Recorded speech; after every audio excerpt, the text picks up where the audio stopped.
Your alley, MSK.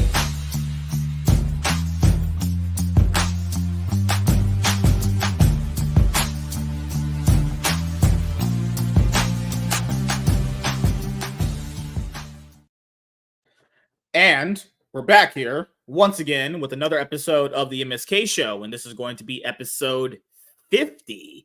So, in this episode of the MSK show, we are going to be talking about DC Compact Comics because I've been wanting to do a more thorough discussion on the new DC Compact comic books and show you guys why they are literally one of the best things DC has done to kind of somewhat challenge the market on collected stories for a lot of people, as well as they're not really challenging manga, for being completely honest here, but it's a step in the right direction as far as like, at least they kind of understand what the market look like. Then we're going to talk about more information that got revealed, because remember how we did that Jim Lee video? Well, more information came out about it, and we're going to talk about that. So that's pretty much it. There's other New York Comic Con news. We'll just get to that in later weeks because most of the stuff isn't dropping until 2025, so we have plenty of time to do the videos here, clip them out, and then obviously have them up for you guys. So if you guys are watching this specific comic book show live, the actual segments that we do will be put on the comic book channel. So if you don't want to watch the full show live, it won't matter. I'm going to have the most important news segments uploaded on my comic book channel, which is currently at 90 subs. I need to make that push for 100 subs. I recently uploaded my 12th episode of my comic book haul series, and the video, I don't care about views. Views are like whatever to me at this point. I don't give a shit. But I uploaded it. It had like 14 views in a day, and I was like, okay. Then it just exploded to like almost 50. I'm like, all right, I guess. I didn't do anything different there. So, because like I think Arza asked me this too last night. He was like, well, the video I dropped only got like 7 views. I'm like, that's gonna happen sometimes. You're gonna have videos that are gonna do very bad. You're gonna have videos that you didn't do as well pop off. It's never a guarantee that every video you do is gonna obviously do as well as the other one. You essentially, the rule is you build up a subscriber base enough to the point where your base average number of views is consistent. So like back when I had almost a 4,000 sub YouTube channel, my average Yu-Gi-Oh video did like 350 views, sometimes 500 a day. So you want to have that bigger base grown, but it just comes with consistency, And to let you guys know on the show, starting from this week, I will get all of that juicy content that we've been recording on the shows clipped out for you guys. So don't worry about that. There's a lot here. So I will be dropping Deadpool and Wolverine, WW3, comic book reviews. I have that, the Dean King All-American, the 4 news videos we've just did in these past 2 weeks as well. Oh my God, I found that. Remember that article we went over? Because CBR is so, oh my God, Access Media is so trash. Hot trash. Guys, they had an article that we went over in the show, and Professor Savage Jet put in the private chat, please stop. I might actually go get a rope and hang myself. The article was so bad. He was like, I just can't do it. It was the article, remember, where they were basically saying the fact that the reason why comic books don't sell anymore is because of women's. What do you mean? This is just trash. They're just running these numbers that make no fucking sense whatsoever. It's absolute nonsense. So I have that video, and tonight, in a little bit, we'll be talking about this as our first topic. I've been wanting to go over this for a while. I did do a video on this channel with Iron Oxide when these were first announced last year, but we'll go over that in a little bit. So what am I getting? You guys saw this on Twitter. Let's just come and get it really quickly. I'm going to play it back. It's really huge. There's a lot of things to see on Twitter these days. As you guys know, the reason why I actually grew on my social media page was because I just posted stuff from my real life. Like if I was just, going to a movie, I'd post a pic. You guys know the usual social media stuff. So the G.I. Joe Compendium came out. This is the Compendium 1. So this is the front right there. This is the back. Obviously covers issues 1 through 50. There you go. This isn't the same paper they use for the trade paperbacks. This is glossy paper. So it's one people know if you have a problem with that. This is glossy paper, and this is obviously the front. This is the thickest compendium I've ever held, because the Walking Dead ones aren't even this big. The Walking Dead ones, as you can see over there, it's right there. It's not that big. It's like fair size. This is bigger than the Tim Drake and Nightwing compendiums. This is very massive. Yeah. Honestly, for me, I'm not someone that was always into GI Joe. Anyway, I watched the cartoon as a kid. It was kind of cool. The only character I really cared about in GI Joe was just Snake Eyes and Storm Shadow. Those were my favorite two. Obviously their backstory was very good, and that wasn't reflected in that garbage ass fucking Snake Eyes Origins movie. But it was somewhat reflected in Retaliation, which made no sense because whatever. I'll have a stroke going over those movies. But yeah, this was great. Those retails were about $65 actually. They ended at Barnes & Nobles, and I was like, mine, have to have it. All right. Nice. But you can also start chewing through it. These are all in trade if you want to. There's 5 volumes of these. So, oh my god. But I'm going to unveil the rest of the stuff in my next comic book haul video. I also got Tiny something as well, so I'll be sending that to her later on this month. And I know after she sees this, she's gonna be like, "Oh my god, MSK, your dick is so big and your Riz is so much. I just love the way you look at me. You're hot." And oh, well, speaking of doing crack, yeah. Speaking of things you might see on social media, which might be a lot of things. Bro, has there even been a trash cast yet this week? He had a stream. He actually had a drawing stream today. I saw it.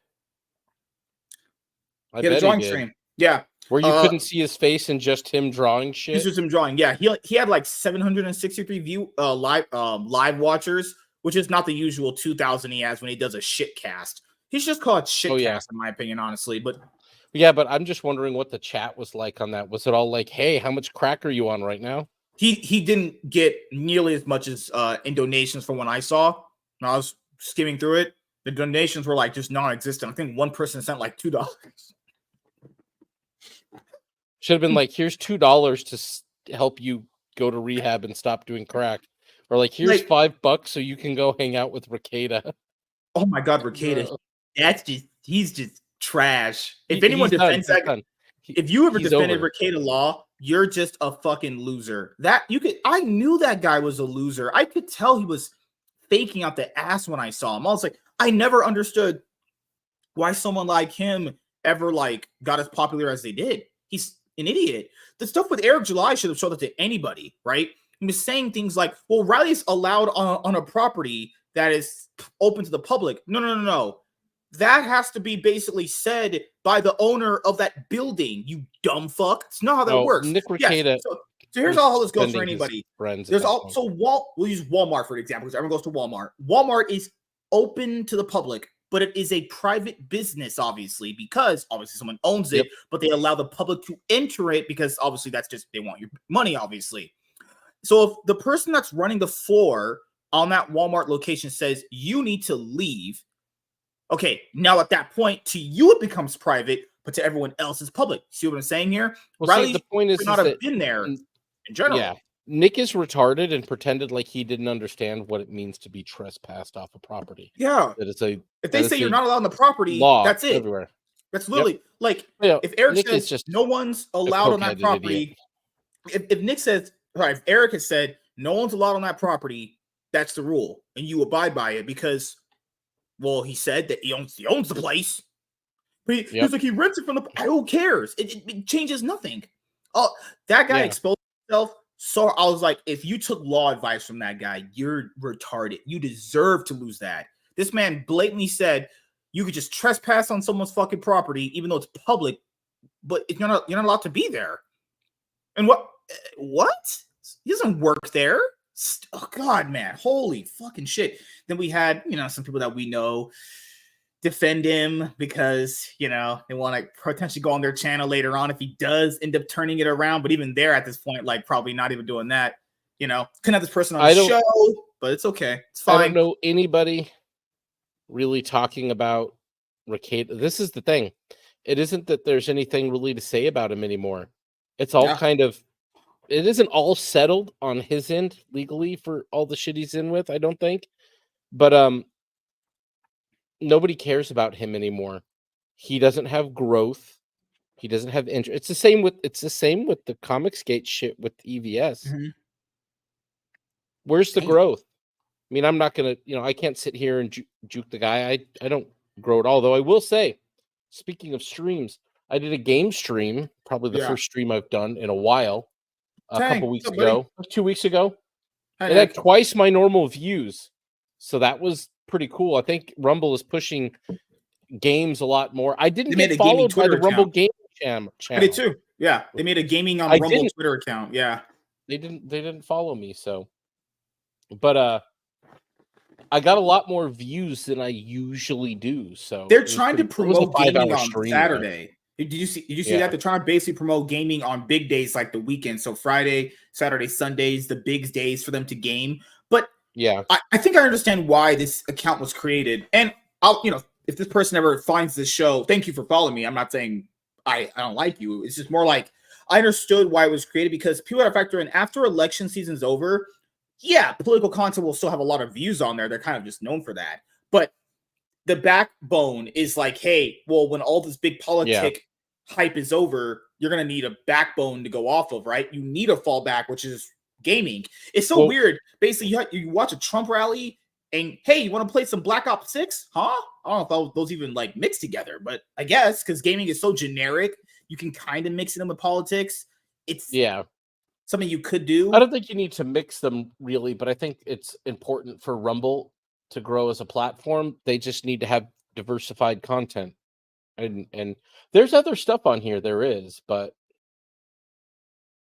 it's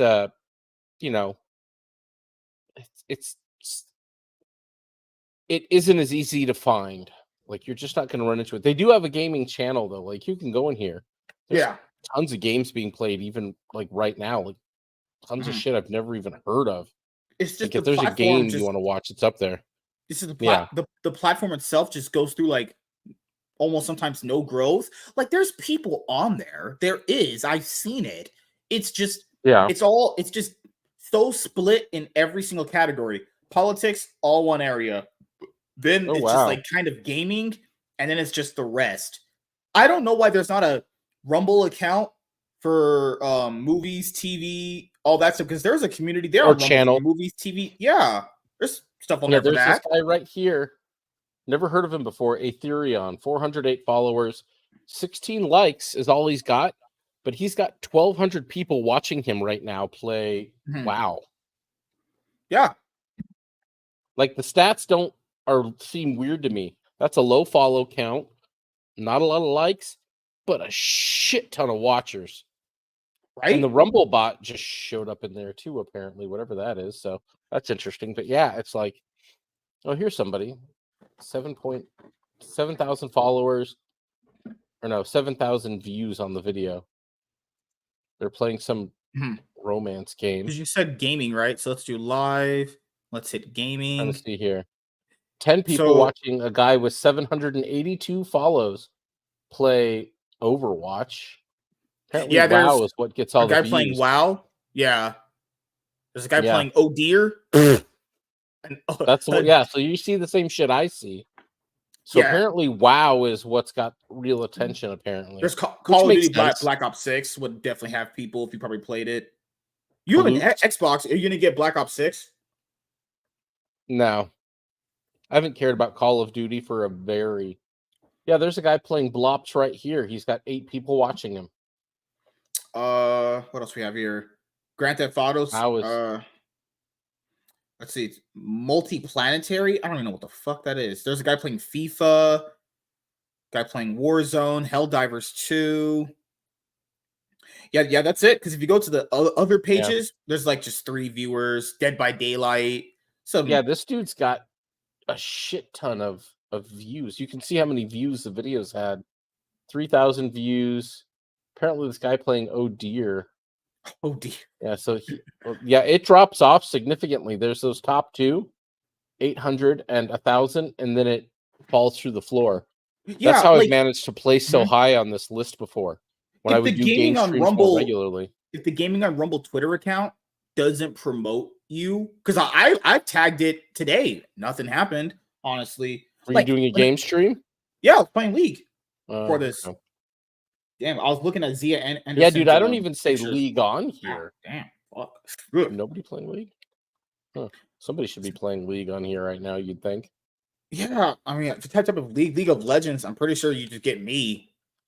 So quality, obviously. It's also a Tuesday night at 9 o'clock, so it's probably pretty light for people actually. Dexterto League of Legends is on here? No fucking way. They are crazy. Interesting. Yeah, like you can play League on here. It'll do like somewhat decent if you're there. Yeah. Because like there's a girl here that not girls. Tiger Claw 6. What the fuck is that? God, playing Diamond Ranked live. Is this a guy or a girl? Looks like a dude. I don't know. I'm not gonna get the most tricked. 2024 question to ask yourself. Yeah, I can't tell. There's a person on here called Mrs. Mam, and her voice is so deep. That might be a dude. Oh, that must be that's probably that joke from Venture Brothers. Oh damn, Power Slap. Power Slap gets some views, bro. Yeah, I don't watch that. That's not my cup of tea. Just power slapping. Nah. Dude, I don't know. I watched I think one of them once. Looks like those guys get hit pretty fucking hard in the face. I mean, it isn't a punch, but I find it slightly funny though. I'd like to see a women's league of Power Slap. Like, when are we gonna get that going? Good lord. Just the black girls. They should be participating too. Hell, everyone, dude. I don't care. Let the angry white chicks in there. Let them come in with their talk to the manager rage. Sorry guys, I'm just looking at Zia Anderson's pictures. You know, science Bruh. This one's so distracted really good. by that. I'm not white distracted. Girl. She's just in an interesting position. Chloe, hey, how you been? Long time no see. What's up, Chloe? She left me. For me. Right? She left me. She said I would never be with you. She literally said I would never be with your broke ass. I'm not even broke. She just flat out insulted me and ran away. What did I do? She didn't. She came back for me because I'm here. That's why. God, man. Gamer chick thinks I'm gay and I take it up the ass. Like, I don't get it anymore. Probably because you've said that before. Oh, you're right. Fuck. And it's Tuesday. There we go, everyone. Yeah, people still play WoW. My friend still plays it. He's been playing it nearly his whole life, honestly. Yeah, I know more than a couple people that are pretty. You remember they made that Warcraft movie? Remember that? Oh my god. They didn't call it World of Warcraft. They just called it Warcraft. Like, come on. Oh, damn. Video game curse movies. Remember the Assassin's Creed movie with Michael Fassbender? Oh my goodness. Just video game movies are cursed, guys. They're not good. Like everything never forget the Sonic, Dragon Balls, dude.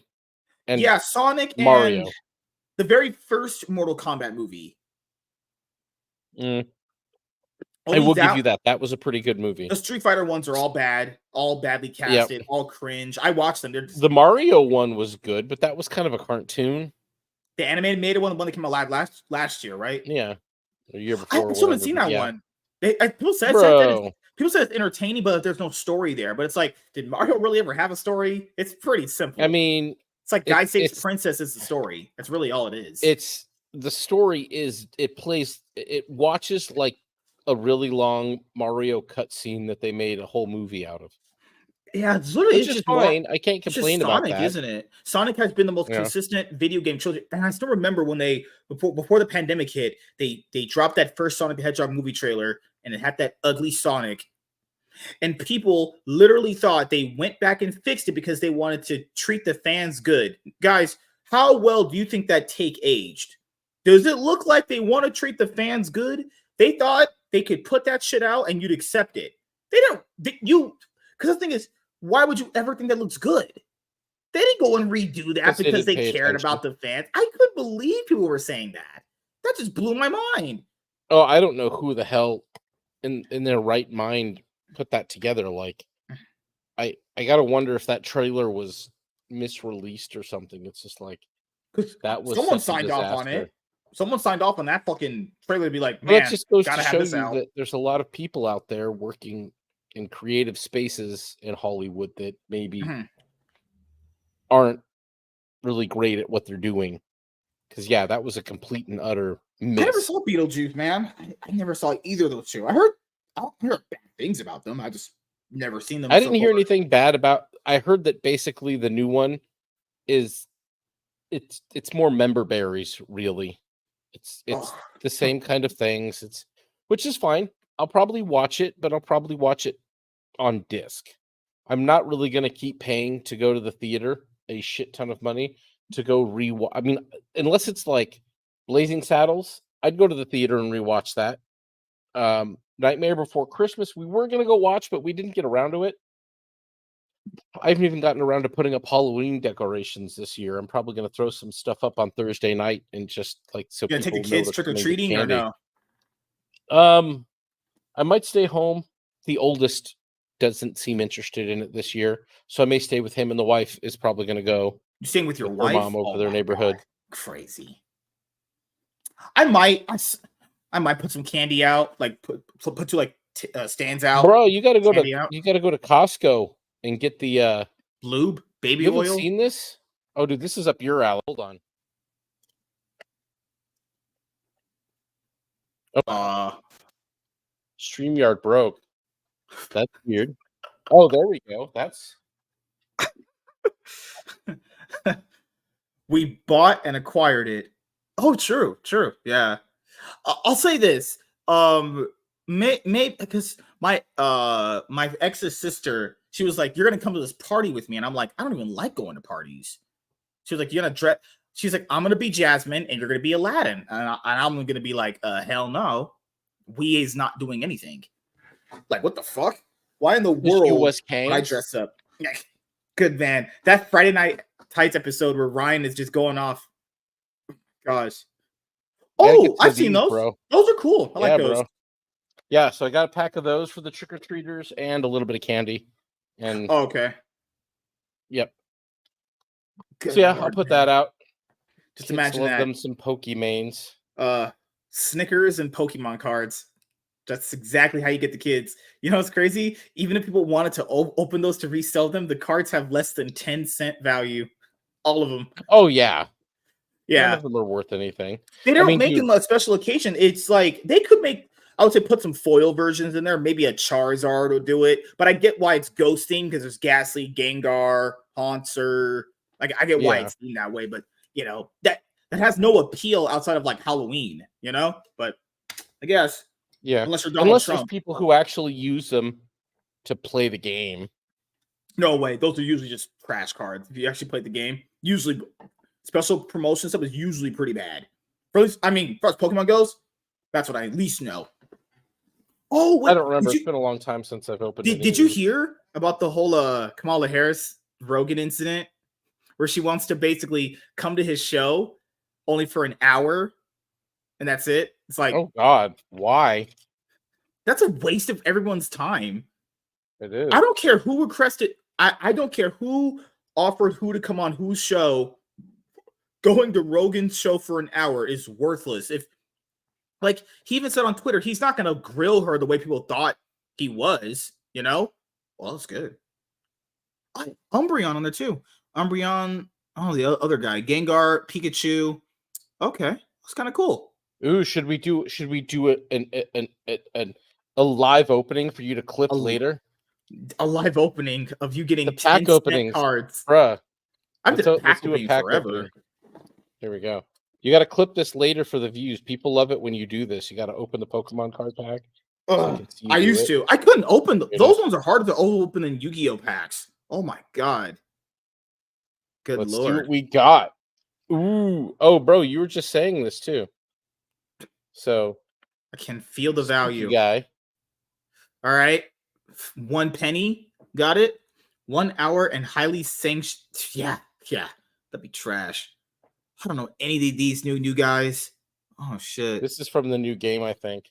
But here you go. You were just saying they should put a foil in, bro. Oh wow, that's cool. They actually did it this time around. That's awesome.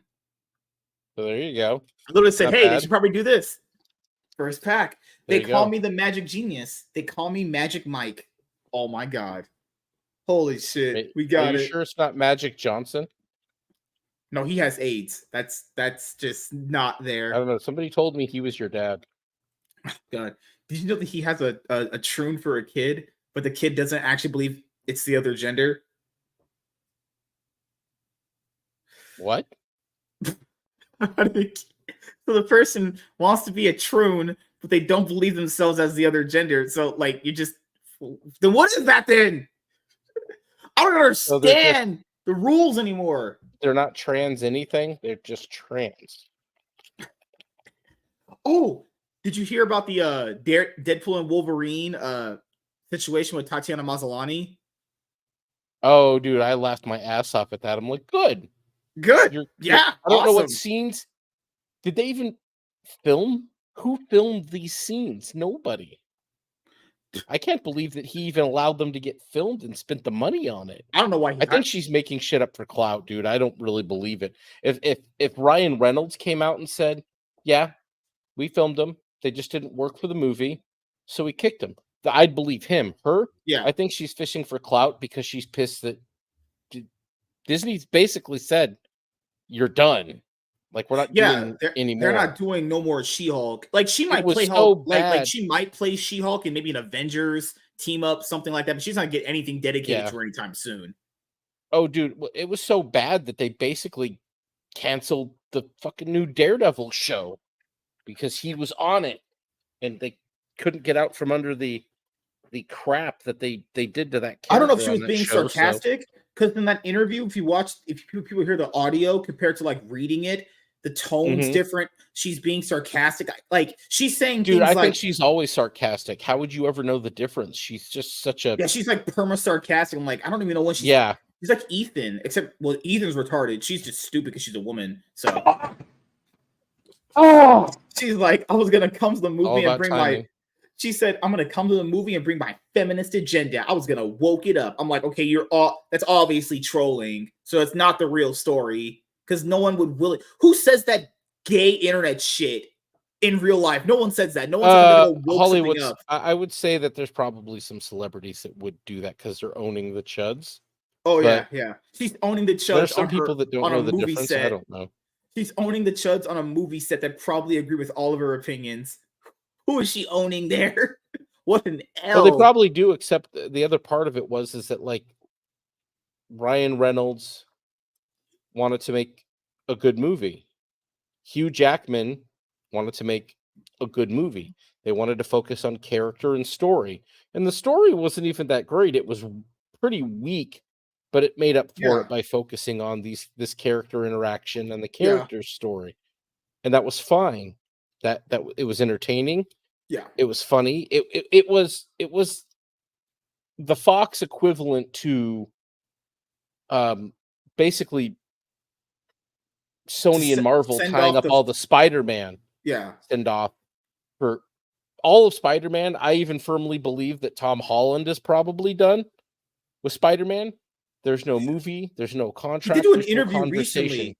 He didn't. Well, he announced that Spider-Man 4 is going to be shooting next year. He said because it's coming out. Mhm. Spider-Man 4 is coming out 2026. But he did say now, since he was a success as Spider-Man, he has more negotiating power now, which I don't believe.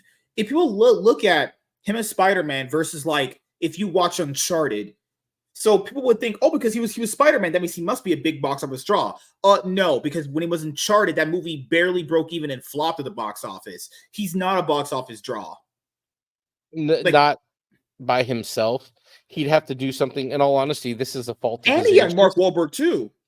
There's not just him. Him and Mark Wahlberg, they can't draw a crowd to a movie. You know, the day of the movie star is done if they can't draw a crowd. You Yeah. know, Oh no, it's quite done. I don't know. That's the question. Like for me here is that I've had for a while is like who making a movie is going to draw me out. Even Tom Cruise learned with the last Mission Mission Impossible. Impossible that Yeah, it did all right, but it didn't. And I didn't think it was bad. I liked the movie. I've seen all of them except for that one. I like Haley and both of her Atwells, Oh so yeah, huh. she's a I fun love me actress as well. some She's Vanessa good. I Kirby. like her as Oh my god. the pseudo damsel. Yeah, She played the role well. She can play in an action role pretty well. She's good, but and her it didn't tits. do super well. And even the great stunts that Tom Cruise did for it didn't get people to the theater. And if you're looking because at how long that movie was delayed versus how much they kept investing into it, that movie bombed. That's the yeah, first like it Mission did not do Impossible well at bomb. all. Yeah, because that movie, if you look at the budget, the delays, and they want to turn it into a TV It just show at one point. That bombed so hard.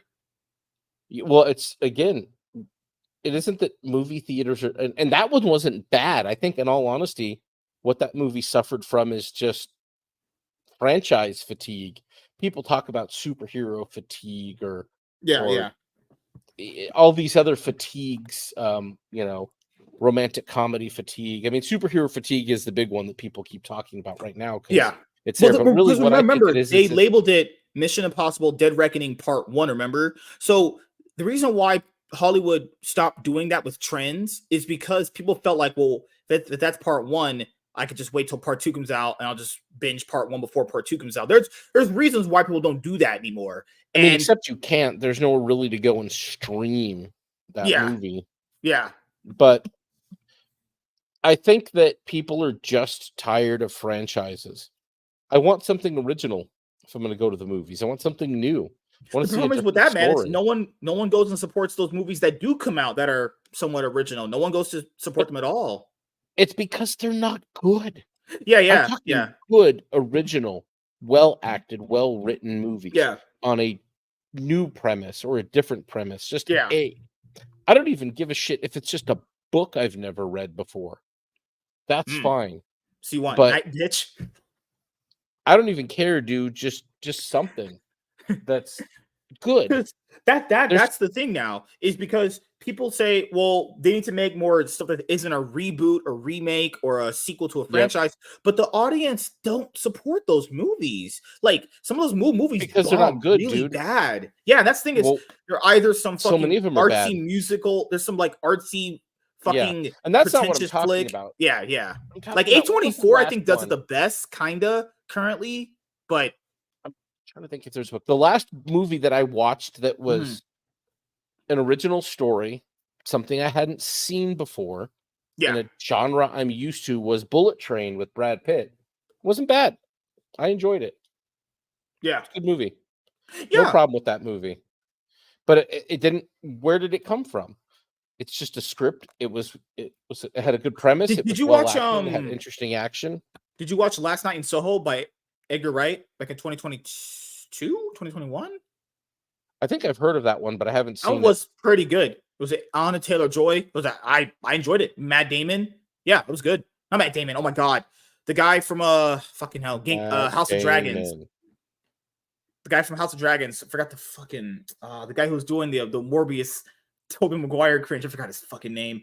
That was actually pretty good. It's just you can't market original movies because no one goes to see them. And the only way they do well in the box office is if the other stuff does well. So it's like in comic books, right? If Marvel and DC aren't doing well, then everything else has a trickle effect of like, well, if the big two aren't doing well, then why the fuck would I support all this?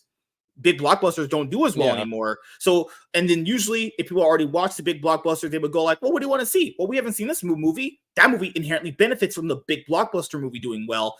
You put out some of these original movies, some of them, dude, bombs. So I remember one with like Christian Well, dude, Bale you can and do a Margot big Robbie just blockbuster. flopping hard. Yeah. You can do a blockbuster original concept that Yeah. isn't a, I mean, once upon a time, I'm old enough to remember when most of the summer blockbusters were new IP. They weren't based off of another movie or a sequel to that movie or a 30 years, 40 years later sequel to that movie that nobody asked for. They're just original movies. They're new, they're different,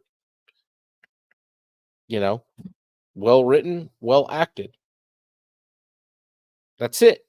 It's, you know, I don't need art house crap or anything like that. I just want to see an original concept. I'm Mhm. tired. I'm done with the superhero genre. You're Give not me a done. good western, for No, you're fuck's coming sake. back. I didn't say you could be done. I didn't agree to this. Who's not done? Oh, love you. The fuck Oh is god. happening? Oh shit. Oh, give me Now one what'd second, you everyone. do? No, no. I'm just getting the first videos articles ready. Let's do okay. Then I'm gonna pull up some sales Oh, charts. bro, you're Why on does it? episode 50. That's right. I told people Yo. just give it enough time. We'll get back to where we were at. I'm not even trying to reach 600 episodes anytime soon. I just want to get back to like maybe be around where F&T's at eventually, like 300. I think that's a nice, good, fat range of time from 2020. I've been doing this till 2024. So by 2025, I'd imagine if I did like episodes somewhat consistently, I'd be at like 200 episodes. I want to be at 100 very soon. So I think, yeah, the goal's like 300 episodes so far. Yeah, Bruce Willis did a lot of, most indie flicks are like on Tubi or like on Pluto TV. Yeah, Bruce Willis, he did a lot of them actually. Okay, so let me do ICV2. ICV2. Oh my god, let's go. ICV2 not graphic novels. ICV2. Well, what's this month? This month is October. Okay. It is October. Okay, let's do graphic novel sales. Let's do that one. Okay. So we have it here. We're gonna do it. And do it. We're ready. Oh my goodness. They even put out did you remember this? They even put out a ad for the Compact Comics. When do you know DC Comics to advertise something like that? That means whoever made that idea, you better have got that written down that you did that, because you know they would screw you out of all the money. They'll think they made that idea. Oh yeah. I can't let Joe Blow Schmo think he made that idea. I did in the room. Hey, curly mustache villain. That's the way it works. All right. So let's kind of get there. We have most of them here. Okay. And we are good to go. You guys ready for some quality content? Most of the movies were found wanting, but at least free of great. Oh, good Lord, man. 2 nights of trick-or-treating starts tomorrow in our town. We get a parade, a ghetto gay parade, and we get trick-or-treating. And then people are throwing more like haunted house parties now. It's becoming a little bit more festive because my town is pretty just shite, if I'm being honest here, everybody. Let's get to what you guys want us to talk about. Some awesome stuff. This will be my only. I have Watchmen and the other one over there, but I'll just use this as an example. All right. My pussy is wet. Wait. Pretty sure it's not part of the video. Pretty sure you guys would never need to know that. All right. And we are off to be making quality. Tank, drum roll, please. Chloe, if you're here, make sure when you're laying in bed to think about me. And member berries. Well, to be fair, these are based off member berries, so you're not really technically wrong about that. All right. So, woosah. Breathe in, breathe out. Dick in the ass, into my butt. Pull it out, wipe the shit off, and then throw it at a cat. Drum roll. I have ascended. As you guys know, my brain has expanded so much that you feeble, pathetic humans could never comprehend how much knowledge I have at this moment. Chloe says I'm still not here. I'm long gone. Oh, I'm reminded of the famed words of the bard himself when he said, and I quote, "Miss me, faggot." Oh, crap. I thought this could be something super insightful said. But my brain has expanded in ways you pathetic humans will never understand. I think my perspectives have widened out so far. I just couldn't even comprehend the knowledge Something I you've have. got's been widened out so far. I'm like Professor X mixed with like the Thinker, mixed with like Superman at this moment. I'm like Batman and like that Omni chair he was in. He was just knowledgeable on everything. I thought you were looking at. What's that, Razor Fist? Oh, we're not going over that story tonight. Oh no. Bruh. All right. Hey everyone, I am MSK, aka Master Swag King, coming at you guys today with another video. And if you guys are returning viewers or new viewers, then please consider subscribing to the channel if you have not already. Leave a like on this video if you enjoyed it and comment down below. Also, make sure you guys hit the notification bell. That way you guys can get notified on whenever I upload a brand new video. And in today's video, we are going to be talking about DC Compact Comics. So, for me to explain this to you guys, I will show you what a DC Compact comic actually looks like. So, I actually did a video with Iron Oxide last year when DC actually announced this lineup of comic books called DC Compact Comics. So, what are they? They are taller than manga, priced at $9.99, complete stories for iconic, legendary DC heroes. And also in this line, you will find more underrated characters to have their completed stories in here as well. So if you also look at the book, you can clearly tell it's a little bit more thicker than a manga. It's taller, and also the artwork is more confined like a manga as well. The only issue I have with the actual book, now that I own several, is that the spines are not that good. I think the spines need to be a little bit more better as far as like bending the book backwards. But these are essentially reader copies for iconic storylines or underrated storylines in a complete story. So what's the biggest complaint when like new people try to get into like Marvel or DC? Biggest complaint is, well, they don't know where to start. That's usually number one. And the fact that they have to consistently wait for a 24 to 28 page floppy a month to complete a story, right? So with these, they solve all of that. And keep in mind, they solve another issue, which is the price point. People say, well, I really can't get into it right now because money's tight. Don't worry. This solves all that for you. $9.99, like a manga, and a complete story. No waiting for the next parts. It's all in one, and it's in a reader's copy, super affordable for you. I will say this. In that video with Iron Oxide, I initially didn't like the idea because I just don't trust DC on average to execute good ideas. You guys remember when they tried that Shonen Jump 100-page DC giant books? That was honestly a great idea as well, but they completely failed on it. I thought this was going to be another reminder of that. No, honestly, this is a great idea. I mean, you guys know me. I love comic books. But to sit here and ignore that manga has not been like outright straight up fisting these guys in sales is just delusional. And I like that DC took the initiative to make something like this to somewhat show, okay, they do recognize this is a problem and we need to kind of, you know, put our audience in a position to be able to afford stories that they would want to read and make them affordable, right? So then you also have it with other people like myself where, well, what if I don't want the manga-sized books? Don't worry. You can either get a trade paperback. You can also get an omnibus. Some of these stories have compendiums, hardcover. So if you're a guy that doesn't like the manga-sized one, don't worry.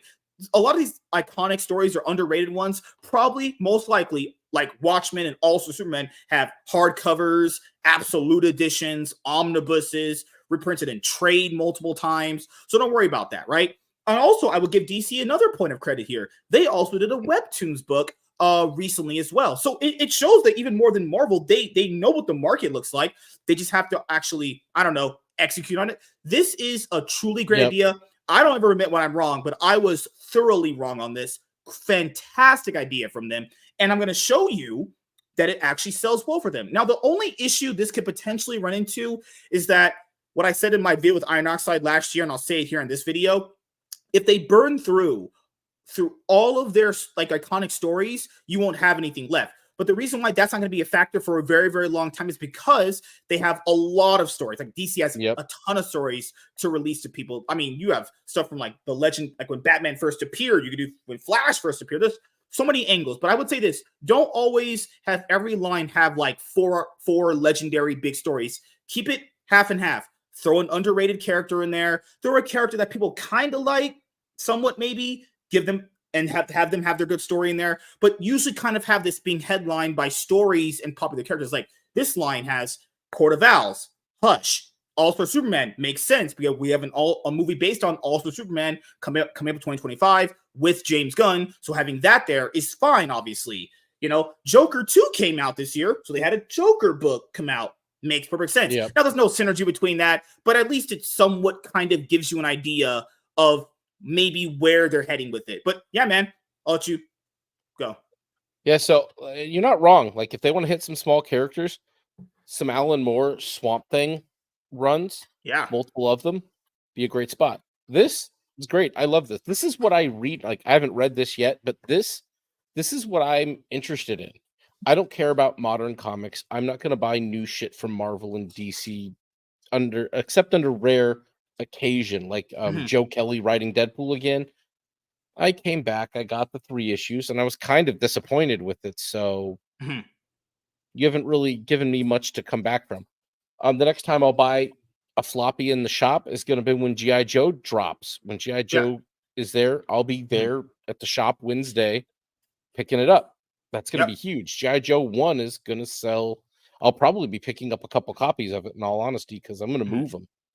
You know, so if you don't get one, let me know, MSK. I'll show you what I get. But this is like, I never read Court of Owls because I stopped reading DC Comics when New 52 happened. I'd been reading old continuity since the 90s, you know. So basically, when they dropped continuity, I just saw it as a relief off of my bank account. Like, I'm no longer spending this money. You killed continuity. I don't care about the new characters anymore. Like, I cared about Superman under original continuity, Green Lantern under original continuity, Batman under original continuity. And at the time, I didn't have a lot of money anyway, so they ended the universe, and I ended my box pulls. Bye, thanks. Like, I just cut it off because I'm just like, well, whatever, man. If they don't care about their content and their continuity, also I don't to point either. out, you have kids, right? So obviously, you're not going to have your kids. Like, let's just say hypothetically, you had a Batman Court of Owls omnibus or some of the trades. You're not going to let them obviously read those because they're going to destroy them. This is good for them. Like, hey, you want to read this? They're a nice little reader's copy there. They're not damaging your more expensive versions. Dude, this collected is why, in these stories. Oh, my son beats the hell out of his Sonic trades because he takes them everywhere. But like Dogman and Captain Underpants, they have hardcovers. They stand up to shit. Yeah. But this is great because one, they did everything they could to intelligently put this out at a price point that's worthwhile. Yep. The paper, very different. This is not gloss. Like you're not feels very here. Sandpaper-ish, but it's nice. OG, dude. This is what paper was like before Image started printing every fucking thing on glossy, so then Marvel had to as well. This matte finish is some OG. I like it. Frankly, I think that it brings a lot to the book. It brings a lot of character, and a story like this should be told in this way. I like this. In all honesty, I'd really like it if there was a matte version of Ghost of the Badlands. These older, these gritty stories. Yeah. I mean, the art is so gritty, but having a matte paper to it would have saved some money on the book for George and Iron. Yeah. And I would not have complained a second with a regular matte finish paper, but they saved money with that. They cut the format down. This is perfect. This is a great size because you know what?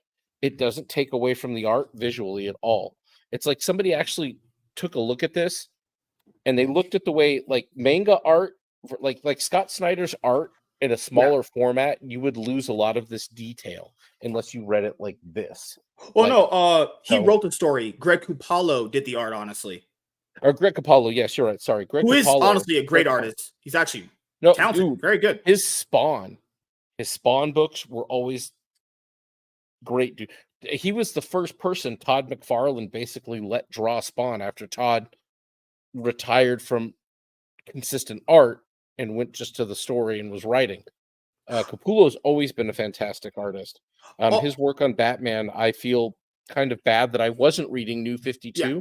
High quality art here. This is his Batman is as good as anything EVS ever did with Batman. Oh, you mean Jeff Johns' Waterboy? Oh, so the other thing that I like about the DC Compact Comics is they're not numbered of volumes. So the problem with trades sometimes is that whenever you have like a long running series, trades themselves are like not sometimes even numbered all the way through. Well, I'll explain what I'm saying, people. So we'll use the 2016 Batman Rebirth run. Okay, so if you wanted to collect that like me, it would go volumes 1 through like 9. And then the next one after 9 would be Batman Volume 1. So even with that on trades, you're still doing it in order, but even they're renumbering them halfway through. Now, that makes sense because it's a different story arc, obviously. But with these aren't even numbered Volume 1. It just says Saga, like Dragon Ball Z. Dragon Ball Z's in Saga, so you know the Vegeta, the Saiyan Saga, Frieza Saga, Android Saga, Buu Saga. This is the Court of Owls Saga that collects the whole thing. Now, I know a lot of you guys might not just be interested in Batman. Okay, so I will show you what they did on the first time around. Okay, so I believe they headlined some of the more better stories with this for the first time, and I'll show you guys the other ones as well. So we have Batman: The Court of Owls, obviously one of my favorite Batman stories of all time. Watchmen, written by Alan Moore. This is considered one of the best comic books of all time. I have that one too. I have these 3 right here. Also, Superman makes sense because James Gunn's new Superman movie is based off this comic book in general. This is what I said about throwing out an underrated character to see maybe more like, hey, do we kind of reprint this story maybe in a trade one day or an omnibus? And depending on if characters like Far Sector do well, if they don't do well, there's nothing else. At least they tried them, because I imagine reading a fucking Far Sector story in a compact comic is better than reading a monthly, you know? Batman Hush. Yeah, I don't even know what that story was. I was like, yeah, I'm not familiar with it. I'm assuming it's post New 52. I don't even know, honestly. But I mean, in all honesty, they're missing some money here, and I hopefully when they roll around to next year, they're reprinting Long Halloween come this time of year, because that would be great for this. And then you have Batman Hush right here, which now you're looking back on it like, were they telling us something about Jim Lee and what's the Tim Sale, right? Yeah, Jeff Loeb and Jim Lee. Obviously, Batman Hush. So right here, you have 3 banger stories heading it: Watchmen, Court of Owls, Batman Hush. Right? And then after that, we have Wonder Woman Earth 1. This is when DC tried to do their Ultimate Universe, and that, ended up not doing so well. Let's just say that. But if you want to get into Wonder Woman, one wasn't bad. Right there. I liked it. You have Harley Quinn, the Gotham City Sirens. You have Joker right here. So a nice, Scott Snyder, that was his first DC book, which was American Vampire book 1. I have that one as well. Or you have Catwoman right here. So these were the first line of the books. I think all of these can make sense in the grand scheme of things. If Far Sector doesn't sell well, don't try it anymore. That's it. You don't got to reprint it in trade. Yeah. Doesn't need to be part of an omnibus. Simple as that. So then these ended up selling so well. So this is just from September, right? Right here, this is the ICV2 charts for top 20 graphic novel sales. Now, at one point, DC Comics weren't even in the top 10. They didn't have a flop in the top 10 at some point. I think it was not September, it was August, which is really bad, right? So you look right here. Batman Hush DC Compact Comics was number 4. Guys, do you know how many times this has been reprinted? This just got an omnibus like in 2023. So I own the trade, I own the omnibus, and I own the No, I don't own the compact comic yet, but I will get it. Obviously, Batman Hush, one of my favorite Batman stories. So Batman Hush, right there, top 4, like just top 5 right there. Harley Quinn, the Gotham City Sirens, top 5 right there. Also Superman, 8. Batman Court of Owls Saga, right there, number 9. They took up what? 4 of the top 10 slots, which is stories they already made in collected format. That's what the fans want. How about we get more of them? Right here. Even the other one, Joker DC Compact Comics from, this was I think it was Azzarello. Yeah, Brian Azzarello's art was out on that one. That one sold well. Watchmen didn't do as well. I thought Watchmen would easily be in the top 10, but I'll be honest here. Everybody has that book. Man. Everyone owns this. Yeah. So much. Yeah. So right here, Watchmen doing well. And then, so since DC Compact Comics did so well, they're going to print more of them, obviously. Would make perfect sense. DC Compact Comics new titles, including The Authority, Birthright, Batwoman, Deceased, Static, Kingdom Come, and Superman Batman.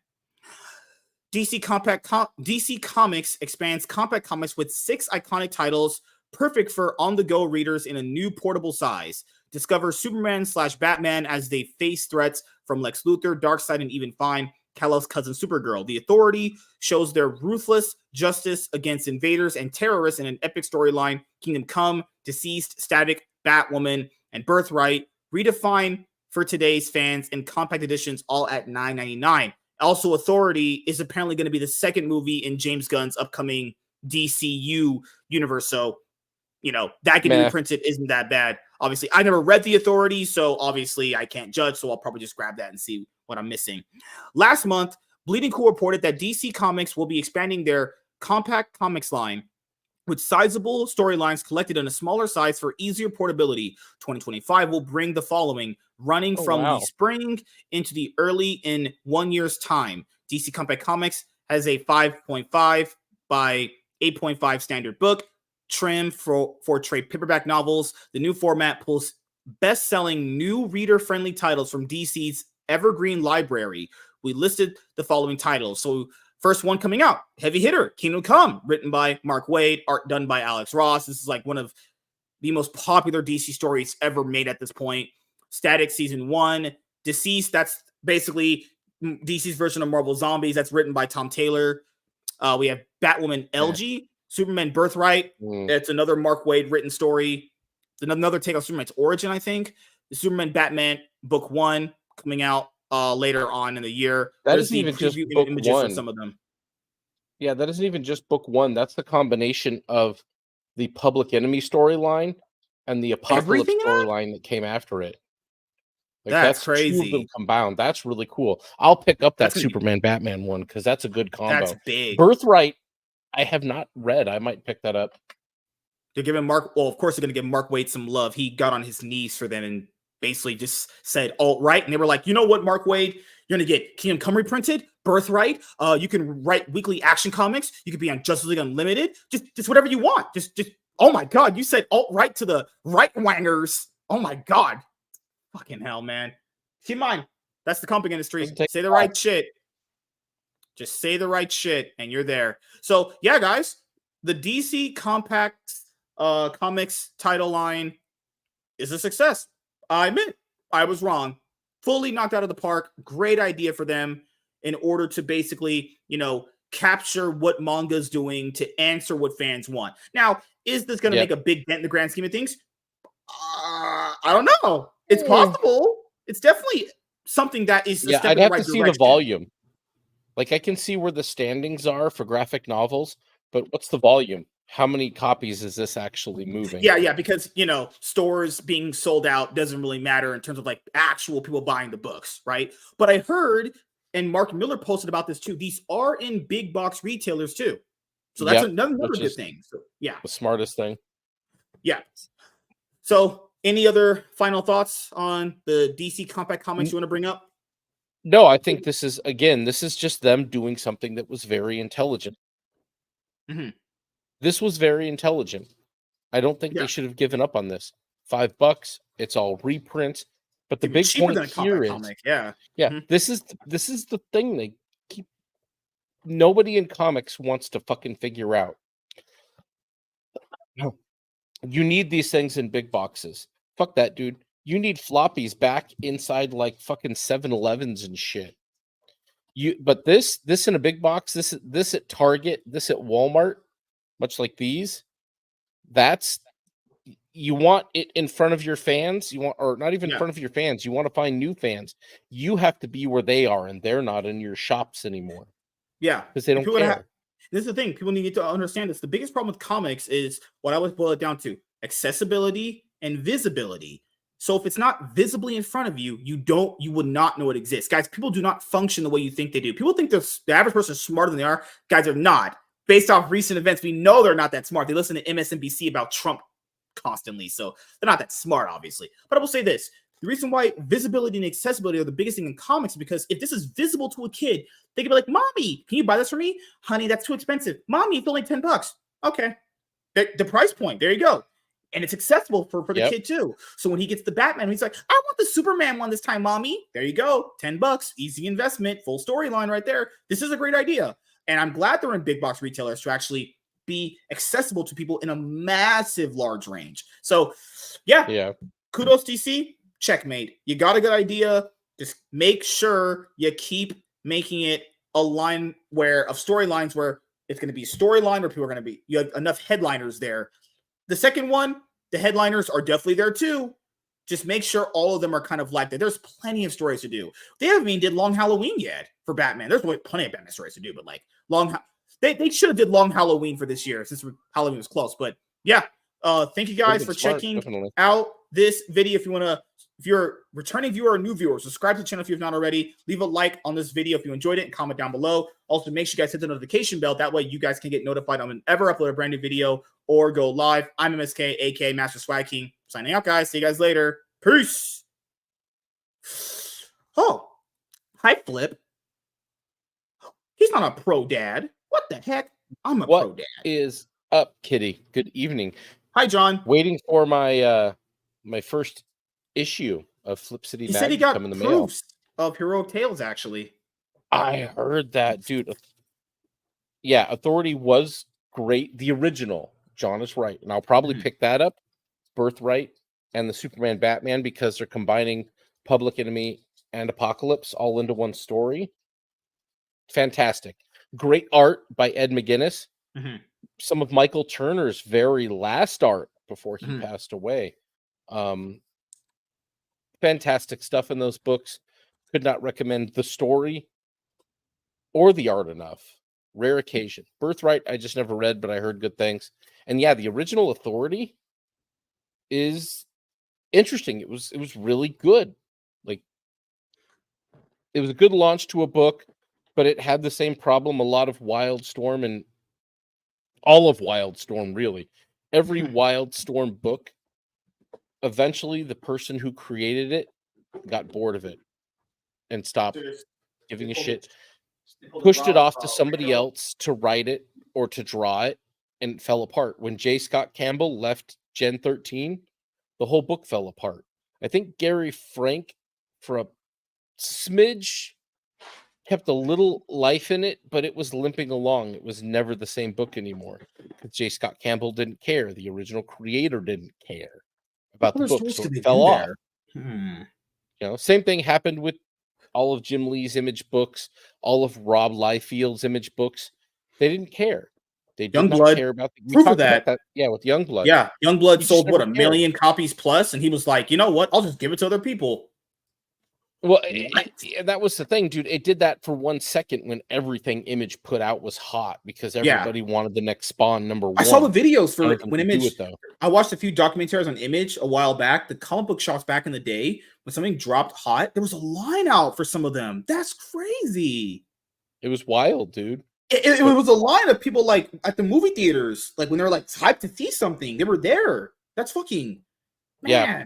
Warren Ellis started. Garth Ennis did a run. Mark Millar's run on Authority. Authority had one of the better runs, right? Yeah, it had potential. It had one of the better runs of most of the stuff that came out of Wildstorm, but it held the same fate as everything else with Wildstorm. And then DC bought it and tried to integrate it into the universe, and it was none of it was good. Like Wildcats, that was, I think, the Jim Lee one that he never really, kept up with a lot. Like none of it lasted long enough. None of it got an opportunity to really build into as great as it could have been. Like Gen 13 really could have been something great, and I'm still disappointed with the way that one fell off.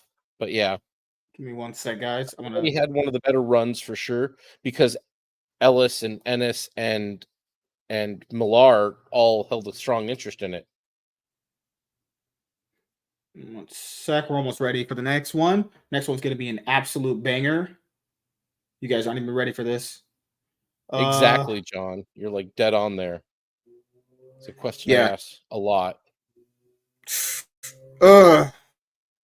Yeah, that's one of those things where universes, when they get too big, you have characters like that inevitably appear. Like they're one of those characters where they kind of kill people, and Superman will usually jump in and he's like, well, you can't do that. But he can't, by his code, kill them.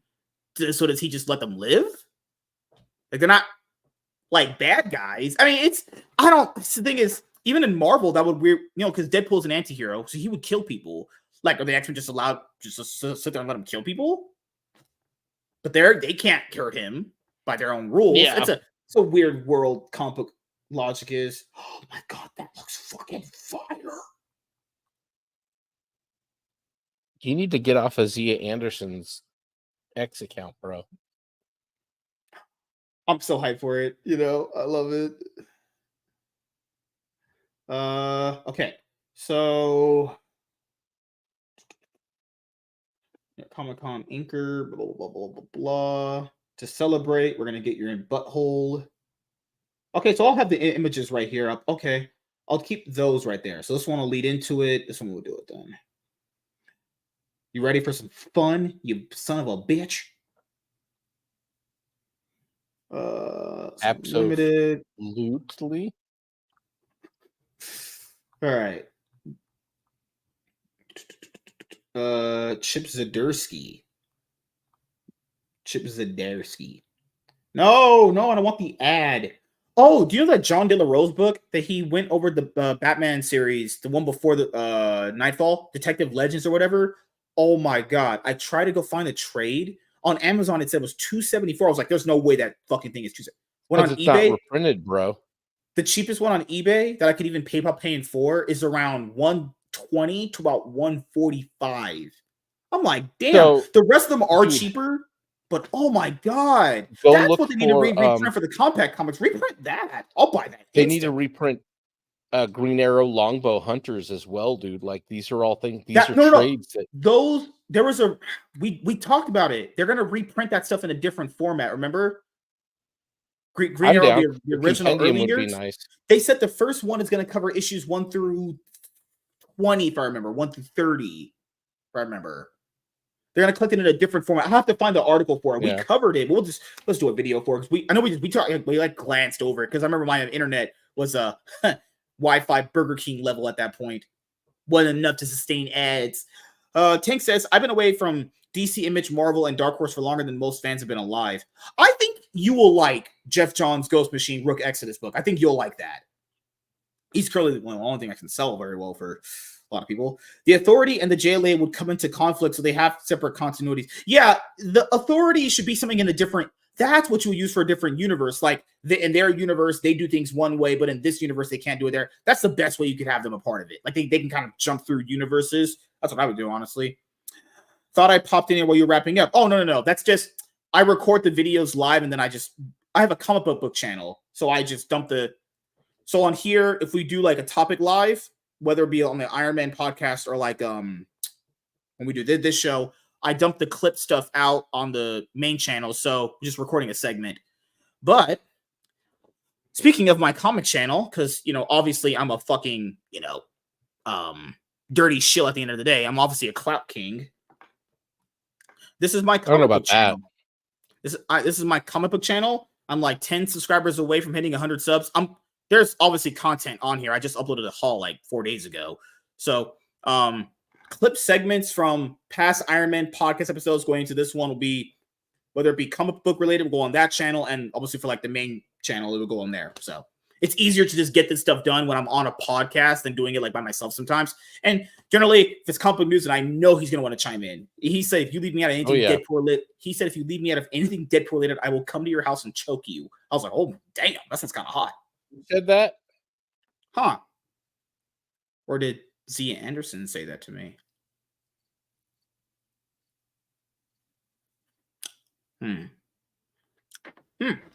Let's have some fun with Mr.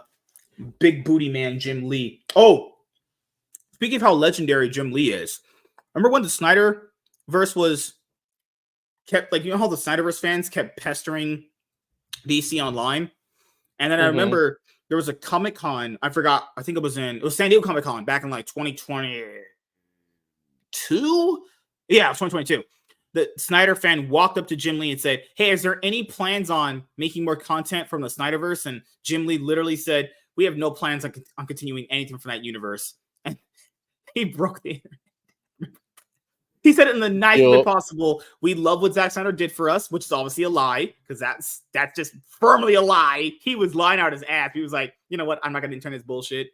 And then he was like, we're just not going to continue that anymore. And people online still can't understand to this day. Even after James Gunn is ahead, they decanonize the other universe. They're like, he's coming back. Netflix will take his characters. Warner Bros. Ain't selling shit to Netflix like that. It's not happening. But they sold it to Amazon. All right, just live in delusional la la land then. Okay, apparently then. Let's have some fun. It's gonna go somewhere. I know it is. Zach loves me. Zach isn't everything in his universe for Netflix has all been canceled. No more Rebel Moon, no more Army of the Dead. He got that Roman Empire animated movie that no one's talked about. Just a complete flop of a director. Yeah, he might be done. He's the only director where I truly advocate the studio treat him like shit because he's a straight up idiot. Only on the later stuff. They shouldn't have fired him when his daughter died. That's just fucked up. They could have literally have just waited till he came back, released his movie, and if you didn't want to do any more movies in that universe, then just quit it. I don't know what. I know why they went the other way, but goddamn, did they just go this for nothing? All right, time for fun. Hey everyone, I am MSK, aka Master Swag King, coming at you guys today with another video. And if you guys are returning viewers or new viewers, then please consider subscribing to the channel if you have not already. Leave a like on this video if you enjoyed it and comment down below. Also, make sure you guys hit the notification bell. That way you guys can get notified on whenever I upload a brand new video. And in today's video, we are going to be talking about Batman in your mom's ass. Woo! Ethan Van Sciver is my daddy.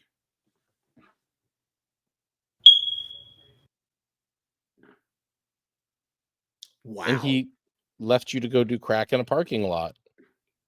And he probably got his ass eaten by hippie lesbians. Huh. Probably did. Why do you think he was licking the pipe? Okay, I was joking, guys. Obviously, I was joking. You know, Darnell was like, hey, why don't you invite Ethan on to talk?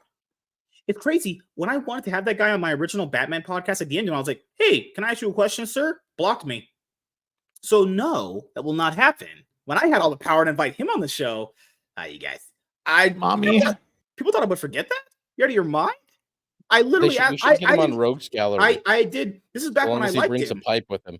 This is back when I liked the guy. I asked him, he just blocked me. It was on my old Twitter account, my original one. Then what I do to this guy? I didn't do anything to that guy. Like, I mean, he was like, I want to come in. Oh well, now the shoe's on the other foot. Now I have all the power in the situation. But see, now we should ask him on after the crack episode. Everybody's going to want to know. I'm going to do a crack podcast. On. We'll call it. No, we need to get him and Ricada on. Yeah, Crackcast, definitely. Crackcast with Nick Ricada, Kino Casino, and Ethan and John Malin. True world burning right there. Wild. And Anna, that Star Wars girl, because reasons. Yeah, we know your reasons. She doesn't do what Zia does, though, bro. Oh no, Zia can be on the show too. She can be on my dick too. All right, so quality content. Hey everyone, I am MSK, aka Master Swag King, coming at you guys today with another video. And if you guys are returning viewers or new viewers, then please consider subscribing to the channel if you have not already. Leave a like on this video if you enjoyed it and comment down below. Also, make sure you guys hit the notification bell. That way you guys can get notified on whenever I upload a brand new video. And in today's video, we are going to be talking about Jim Lee coming back to Batman once again. So we already did a previous video talking about Jim Lee being confirmed to return to an ongoing Batman series in 2025. And in this video, as a follow-up, we're going to have more information about that. So a lot of people were speculating, like ourselves, we're like, are they just going to start over with the new Batman #1, or are they're just going to continue on with the Batman current series right now, which is already on issue 153 with Chip Zdarsky. And as we know, since Jim Lee and Jeff Loeb are going to be taking over on issue 158, as it was confirmed, then they'll take over. What are they going to do? Well, kind of find out, they're actually going to do Hush 2. I'm not even kidding. So if you guys love, sake. Yeah, I'm not even kidding. They're coming back to do Hush 2. Remember.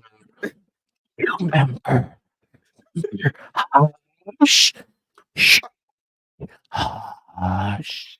So I will say this, as you guys know, I love Batman Hush. I have the trade, I have the omnibus, and I will at some point have the Compact Comics book that they just released. And this is the thing, guys. The reason why they have to bring back Jim Lee and Jeff Loeb is because Chip Zdarsky's run has not been a bestseller. Keep in mind, guys, we mentioned this on our comic books or dying video that a lot of people liked. And obviously I was just saying that as a title because I want to get us to watch the video. It's an easy YouTube trick. I knew it would work, obviously. But no, what I said in that video, I still stand by.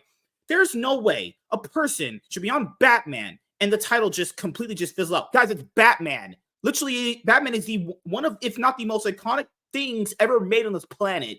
There should be no possible reason people go, you know what? I don't want to read Batman anymore. That means you are complete, utter garbage. And you are writing some actual trash. Have I read all this stuff? No, but just like, you have to understand, if you are not someone that can attract someone on Batman, you're trash. I'm just saying, like, you must suck at telling stories because Batman himself should just be gathering people to read his books because it's fucking Batman for the reason, right? Like, the same thing with Zeb Wells with Spider-Man. There's no reason why Zeb Wells should be writing bad stories on Spider-Man because Spider-Man just gets so people, obviously. So I truly think the reason why they're bringing back Jim Lee and Jeff Loeb, obviously, for Batman Hush 2 is because the Batman book currently right now is not selling very well. The only thing I said not to do was obviously restart it over because they did it with the Flash earlier this year, where the Flash had been at 800 issues, and they were like, you know what? Let's just restart it to a #1 with Dawn of DC. You know what a spit in the face that is to Flash fans everywhere that supported that shit to 800 issues? Then they did a special issue, and they're like, you know what? Back to a #1. And I even said in my comic books are dying video, and I think Wes from Thinking Critical said it too, why not just get a new creative team? If your book is failing, just get new people. Why are we restarting it over? You know, like, guys, books come out like monthly. It takes a while for these numbers to pile up on some of these characters. Just get new people, which they are. And for the DC All-In initiative, they finally did something the fans wanted. Fans said, stop rebooting the fucking books. Okay, we'll stop rebooting them. Good fucking God, it only took just 30, 40 years for that to happen. But hey, better late than never, as they say. I'm hyped for the book. I don't care. And this will start in Batman issue 158. And the reason why Chip Zdarsky is off the book, from what I've read, is because they took away an editor that he liked on the Batman book. So he just kind of wants out. I'll be honest here. You were getting out of there anyway. Your run ain't interesting to people. Like, I haven't read all of it, obviously. But if you're on Batman and your book is not selling with that legacy of a character, you must suck. There's something there. You must be trash. You know, if you can't sell and you're on Batman, get the fuck out of here. So at New York Comic Con 2024 that just happened, we will be covering other news from that. I've been taking it slowly because the stuff isn't coming out till 2025. So I'm actually glad they're not going to reboot it to a #1. Thank fucking God. Would I be a spit in the face to people? Yeah. Here you go. Right here. Batman Legend returns to Miami. I'm joking, guys. Batman Legends return for Hush sequel. Over 20 years after they first shook up the comic book world with their iconic Hush storyline in Batman issue 608 to 619, Jim Lee, Jeff Loeb, Scott Williams, and Axe Sinclair are reuniting for Hush 2, which will run in the pages of DC's main Batman series starting in March 2025's Batman issue 158. DC was silent as to what will happen to the current creative team on the series, Chip Zdarsky and George Jimenez. The announcement was made at New York Comic Con's Jim Lee and Friends panel and included some sample art from the project, which I'll show you guys in just a moment, as well as a reveal that there will be a special prelude to the upcoming series in the first issue of Justice League Unlimited, which is due out at the end of next month. So for Dawn of DC, if people don't remember, what the fans got mad about is there was no Justice League book. I don't care if we're all dead at one point. There should be no time in DC Comics where there's no Justice League book going on. I shit you not, in Dawn of DC, they literally tried to basically replace the Justice League with Titans, and it's like, I like Titans, I like Beast Boy, I like Robin, I like Raven, I like Starfire, I like Cyborg, but not Justice League. So they're bringing back Justice League. It's going to be called Justice League Unlimited. It's going to be written by Mark Waid with art by Dan Mora. So that's where Justice League is finally coming back. And Aquaman comes back as well. What's Hush about? And that's one of the art images that Jim Lee brought, which looks very, very good in my opinion. The original Hush saw really that the original Hush saw Batman running a gauntlet of his iconic rogues gallery, with it becoming clear that everyone, the villains and Batman himself, was being manipulated by a mysterious new villain known only as Hush, a villain with bandages covering their face to obscure their identity. In the end, Hush was revealed as Bruce Wayne's childhood friend, Thomas Elliot, who had always resented the Wayne family after Bruce's father, Dr. Thomas Wayne, had saved the life of Thomas's mother when Thomas had attempted to secretly murder her as a child. In effect, Elliot was the opposite of Bruce Wayne. He was supposed to use his fortune and brilliance to power his obsession with evil, and his defining moment was his parents not being killed when he was a child. Like Bruce, he was adept at wearing a mask among other people, as he seemed like a decent humanitarian while actually being a villain. When he learned from the Riddler that Bruce Wayne, who he also hated for getting to live the orphaned life Elliot has wanted, was Batman, he decided to destroy Batman's life through an elaborate plot. From the sample artwork that Jim Lee revealed during his panel, it appears that Hush's return will involve his continued manipulation of Batman and the Bat family of heroes, as one of the pages shows Hush using chess figures of the various Bat characters. I have the image for you guys right here. Here it is. There you go. You can tell it's still being inked and illustrated and all that shit right there. So yeah, there is Hush with a chess piece right there, potentially going after said Bat family member. All right. And then keep in mind, this is gonna start from Batman issue 158. So we're on issue 153. Batman as a book will not be I think it was a monthly book, or it's going to be a bi-monthly book going forward. I forgot what we had said in last video, but I think they're going to be slowing down, pushing out a Batman book. And as you guys know, people are looking forward to Batman as a book because Detective Comics, well, let's just say no one really gives a fuck about that anymore. So recently, Tom Taylor has took over being on Detective Comics, honestly. So let's hope he can push some light into that. So yeah, here's the other promotion for it. It's like a t-shirt and everything. In addition, DC will be releasing face mail editions of the original Batman Hush storyline, beginning with January 2025's reprintings of Batman issue 608 and 609. Face mail editions are those big giant size like cardstock. You guys ever seen like giant size Yu-Gi-Oh cards? It's like that, obviously way smaller. They did it with Superman fighting Muhammad Ali. They did the first appearance of Batman in Detective Comics issue 37 appears in first, or 27. So yeah, that there as well. So yeah, there we go. That's the big reveal. Jim Lee, Jeff Lowe coming back for a Batman Hush sequel. Chip Zdarsky's time on Batman is over because his Batman books aren't selling the numbers that DC obviously want. Oh yeah, it's going to start at issue 158. They've already talked about, as you guys know from the last video, just to reiterate it here, they already have Jim Lee already doing art on books ahead, because as you guys know with Jim Lee, I love the guy. They better hope. I love the guy, but he has similar work ethic to like EVS. So make sure that guy is way ahead of his work. So that's the thing. That's why they probably aren't talking about what's going to happen with the creative team after this. Loeb and Lee aren't staying on this book. Oh no, this is just to reinvigorate sales for Batman. That's all it is. Yeah. This is a one-shotter, but the other thing is like, this is the sad thing about it. It's like Hush was kind of presented as a very interesting character when he was presented, but this is a really bad habit that Batman editors have had for a minute. Mm-hmm. Now, when it came to Bane, Bane was like able to get ingrained in the zeitgeist of Batman. He may have been something of a later ad, but he's forever an iconic Batman villain. Nobody other than that story, that very precise collection of issues, ever talks about anything that ever happens with Hush anywhere else ever. They never really did the character justice other than the one story where he debuted. After that, I'm sure he's been in shit, but you have Paul Dini's Heart of Hush, which was a sequel that I liked personally, but it didn't take off very well. And I remember they originally tried to decanonize the Hush story.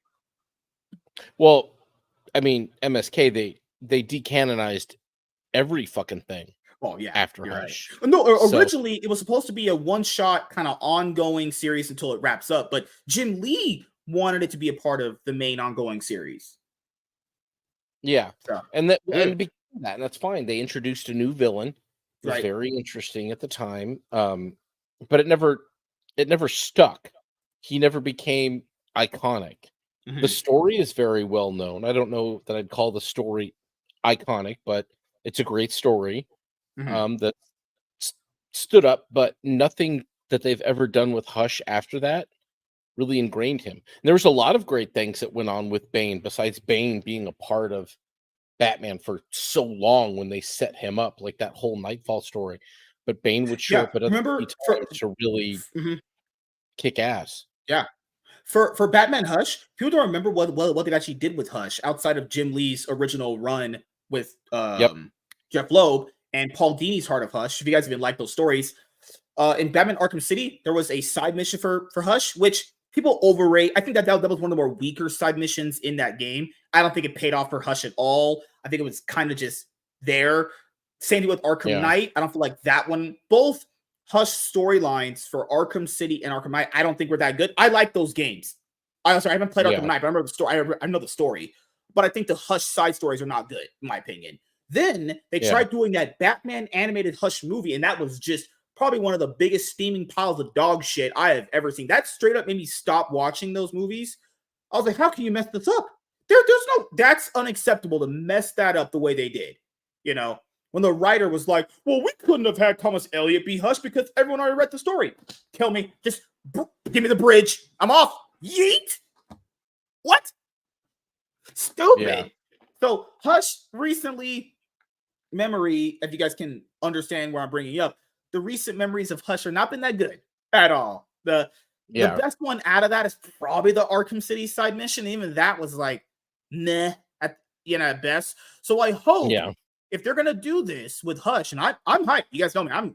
I'm ready for it. I'll buy it. I'll read it monthly until it stops. This better be good, right?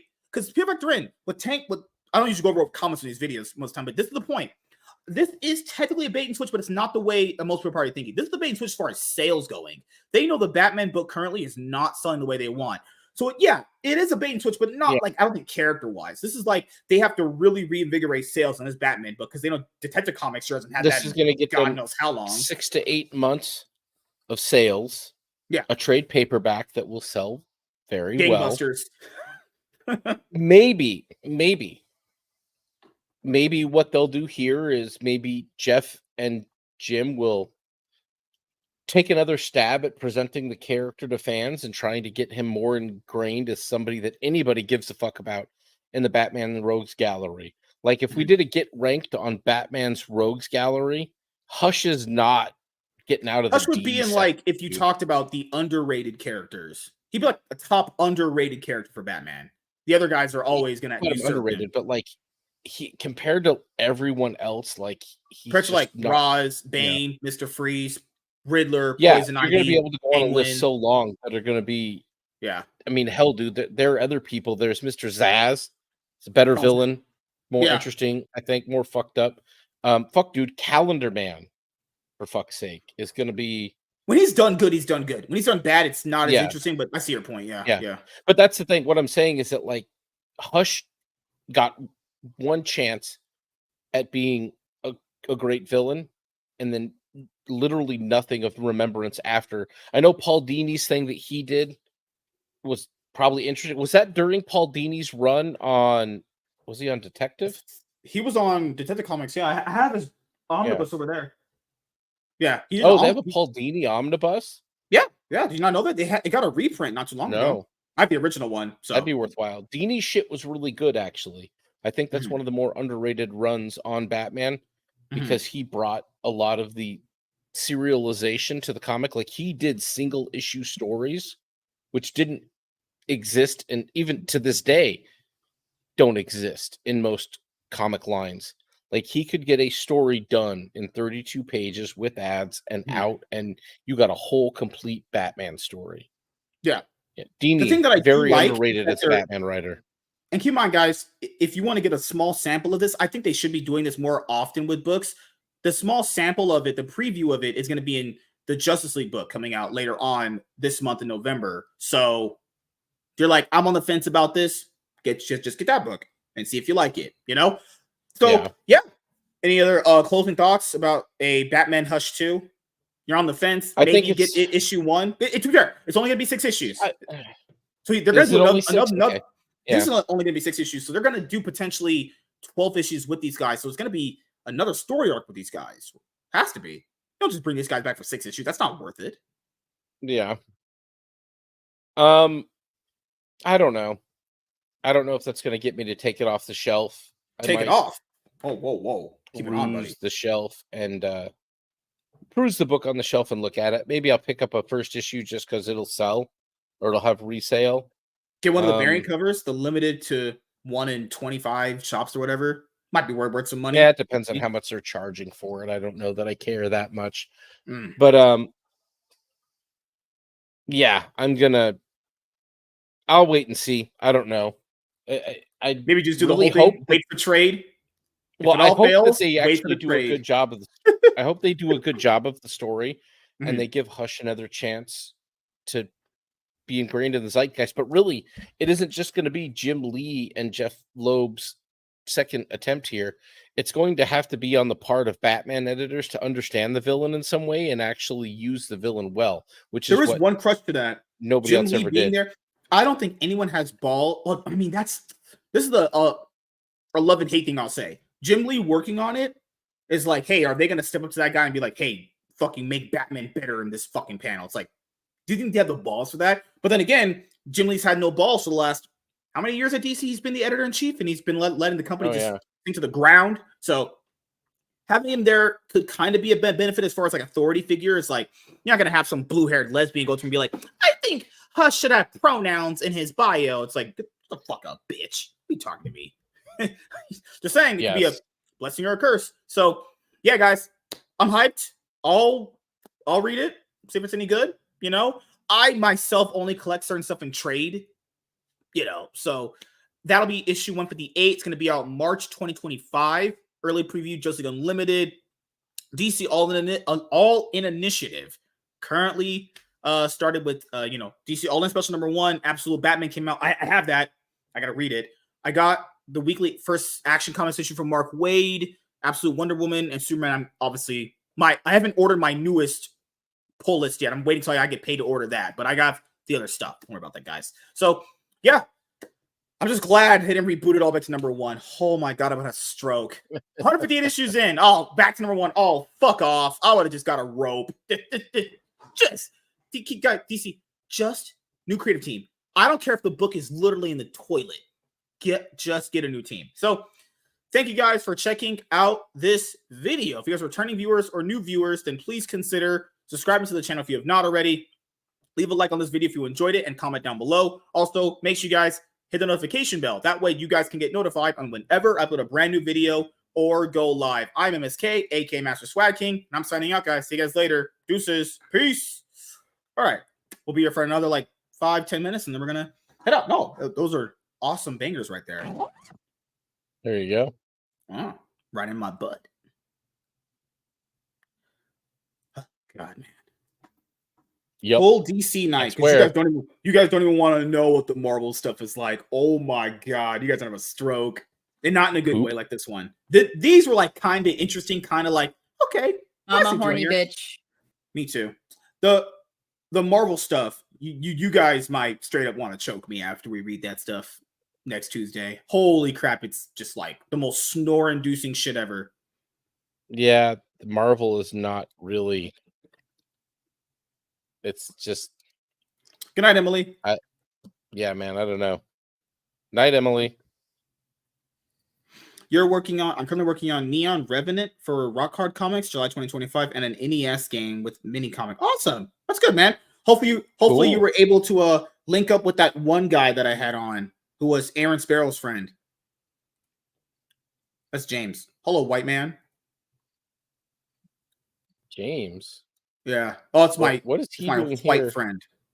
I thought he was with the Koreans tonight. He came back. No, he said he hated them. Oh, he done? He said he hated being over there. No, bro, he was in Koreatown. Oh, what I'm talking about. He was in I told him, up on the you want to go experience fucking Koreans? Just go to little Tokyo. It's in LA. That's probably the closest thing to Korea anyway that we have over here. Korea. I thought there's Koreatown. There's a dude with the Koreatown? rooftops. Yeah. What do you guys have about there for Asian people? We have the Tokyo shit in LA. We just have parts of town where Asian people live. Actually, if there's a substantial Asian supermarket in your neighborhood, you have a strong Asian community. I have one of those. There's a lot of actually great places to get pho, straight up Chinese takeout. Have you had Mongolian Thai. I haven't. I would like to. It's actually though. very good. My friend put it on. I was like, man, I was craving it like my wife's asshole so bad recently. But yes, guys, I haven't bought anything recently. I've just been waiting till I get paid to get my pull list because I'm not in a rush to get it because this week coming up, there's only like 3 titles I'm buying anyway. Guys, there are some weeks where even if you buy modern stuff, there's weeks where there's like one thing there. So if there's like one thing there, then I just don't buy anything. It's just not worth it. I'll just maybe get a hardcover or something. The DC versus Marvel Omnibus is out, but the Amalgam Universe part of it, that part got massively delayed. I don't know when that's coming out. There's been a lot of delays recently. Jonathan Hickman's books have been getting delayed. The second parts of the DC Marvel Omnibus delayed. Recently been a lot of delays coming up because money might not be all there for some of these titles. So, what else is there? Oh, Mike Barron. You guys want indie? Mike Barron's running a sale right now on his store. Oh, I forgot. We can't run comic book sales like Eric July did. Yeah, he's the first person to run sales. I shit you not. Mike Barron's running a comic book sale on his website. So if you guys want to grab any of his stuff, you can. When do you guys think the next time we'll see an episode of Comics Gate Kings get together? like with Billy Tucci and Mike Barron and Graham Nolan. Like, when do you think these guys are going to want to be on stream associating with? Also with Mike Barron, he has a new CBS is what book coming up called Sherlock Holmes Leviathan. Ooh, Mike Barron and Richard Hogg have crafted an all-new adventure teaming Sherlock Holmes and Captain Nemo on a quest to unravel a global criminal conspiracy and prevent world war. It's because Sherlock Holmes is in public domain now. Dude, I would... No way! Bro, send me that link. Yes. Send me the link because that might be my pickup. Yeah, dude. Lots of writers could start getting into Sherlock Holmes stuff now. Crazy. A lot of Holmes' stuff is in public domain, so you can use the character. $25 for the soft cover. That looks so good right there. That art piece is just looks really good, dude. That's pretty sick. Detail on that. How many pages? This is gonna be. How big is this one? Did it say up here? Let me see. Oh my! Yeah, I might. Yeah, I'll have to back this. 70. Yeah, that looks pretty good. 72. Okay. So about where Gooding was. Yeah, that's interesting, dude. Send me I'll back it. That link. Yeah, DM me that link on X. I might pick that up. Which one? The Indiegogo, the Kickstarter, or the SNC one? Send me the Fund My Comic. Okay. I still don't know why some people have a problem with Fund My Comic. I know after what they did to that guy Cecil, I don't know why anybody has an Indiegogo. They fucked over Cecil? It banned. Yep, he's banned. Why? I don't know if Cecil ever said, but it was announced he was banned. Did you not see it? John De La Rose Indiegogo banned Cecil. John De La Rose got banned off Kickstarter. I don't know why anybody still supports these other two dog at Kickstarter. Is fine. I've used all 3 of them actually. I just don't know why people still use these two, Indiegogo and Kickstarter. They treat people like straight shit. But hey, whatever. I understand why they do it. Ripasend now. I got to get Achromatic Chronos. Yeah, I'm gonna back blue when I get paid, and then I'll back the other one when it's closer to the campaign ends. Because if you get them both up front, it's like $70. So I'll just Oh no, wait a minute. Just get it off eBay. Achromatic Chronicles has to be on eBay for cheaper. I don't know, dude. I'd look it up. Remember when we looked for let me see. Remember when we looked for the Dean Cain book on eBay? It's not there, but I bet you I looked John when it Galen dropped. book is still It might be gone. Let me see. What is Jay's series? It's called Achromatic Chronicles, right? How do you spell that? AC. I can't pronounce this. Achromatic Chronicle. I can't spell it all. Yeah, it's just J. David on there for now, but Nope.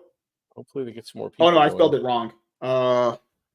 Drunk 3PO comic book. Let me see. Drunk J3PO. I'm just gonna copy and paste his book name really quickly. Achromatic. Yeah. Oh my god. I was never close to spelling that shit. I think the only issue I have with the book is that its name. That name is pretty just jank. I like Jay, but yeah. God, oh wow. It's January 7th. Okay, I'm not gonna worry about it. I will get. Oh, that's way cheaper. Oh. Okay. What, you found it on eBay? Mm-hmm. No, it was here. How I remember much? it was here. It's only like a few listings here. And it's way cheaper than Godlike, honestly. Even though I can't sell fucking Godlike. I mean, John's. Sorry, there's a black guy doing crime outside. $39.99. How much are they charging for it on here? Oh, it's 33, I think, on the Ripercent variant website. Covers here. Yeah. I forgot, everyone. James's birthday was 27th. Yeah. His birthday was on 27th. So he's 29 now. He's not old anymore. He's not young. He's old. His body's all broken down like me. We're old, decrepit men. He's white kimchi, bro. You got to call him by his right name. So yes, I will be getting a few of Mike Barron's books on sale, as you guys see right here. If you do happen to see Mike Barron, tell him MSK Big Sexy Rizzmaster Daddy promoted his sale. Remember, I heard Eric July was getting ripped on for getting sales. Oh, crazy how that works, though. No one in comments says anything about this. What else? Private American on sale. I mean, there's cheaper obviously here, like it's $69.99, but there's plenty of good stuff there from Mike that I do plan on getting. I have Bronze, so I haven't read it yet, but I want to get another copy for something. I have a reason for it. So yeah, Achromatic Chronicles, Blue Jay. That one's very good. That one, the seller has 16,000 sales. Okay, what is that one? Oh, yeah. I'll get that soon. I'll have that bookmarked. So I'll just back green, and then I'll just buy blue off one of these guys then at some point. Yeah.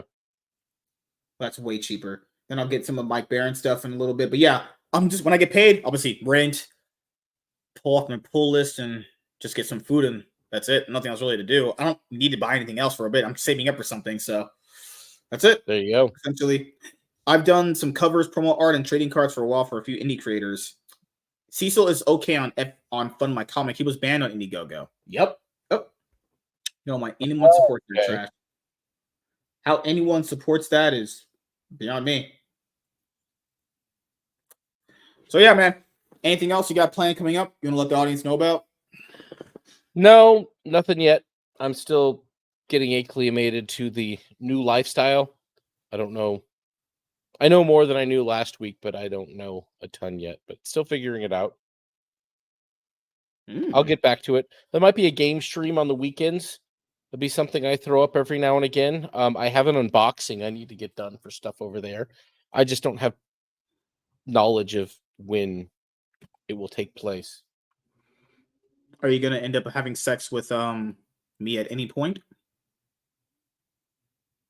No. All right. So you're just like my wife. Good job. How dare you? Damn. Hopefully the Saska sisters come to one of the LA cons out here. What if they came to the Friday Night Tights meetup next year? That'd be cool. We should start campaigning for that. Hey, come to the FNT meetup next year, ladies. You can get pictures with sexy daddy MSK, And then on the picture, when I post it with them, I'm going to say this as a caption. First time I ever was between two women. Absolute banger. No? Yeah, you should try it and see how that goes. Hey, I was never between two sisters before. Wait, I have been. different story for another day, honestly. Ugh. But be the You second told time. us about it earlier. Your ex's sister wants you to Yeah, go to yeah. the I had Halloween party. I had Mexican sisters. I could have older MILF white lady Canadian sisters. Go for it. Oh, sorry. I was picturing being Jim Lee right now and hanging myself because the DC sales are probably in the toilet. So, yeah.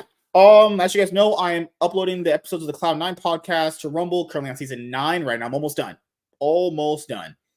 And I'm working on putting out some consistent content for you guys. So I put out a community tab update on that. Just want to basically, when news, there's a lot of news that I'm going to do right now before the year ends. Obviously, I'm going to basically put my feet to the fire and get those videos done. The rest of the news that has no bearing on anything, I'll probably just delete it off my notepad. All the news videos will end up getting done.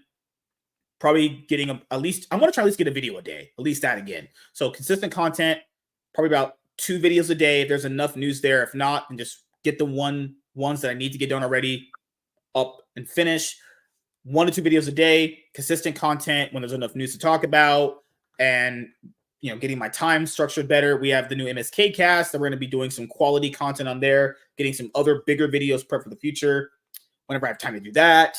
Keep in mind that MSK cast, guys, has no structured days to it. It's just kind of like whenever I have free time to get those videos done, we just start brainstorming ideas and doing them. And then gonna start uploading more episodes of the show to the podcast platform when I get some free time. So yeah, that's it. So yeah, thank you guys for checking out this episode of the MSK show.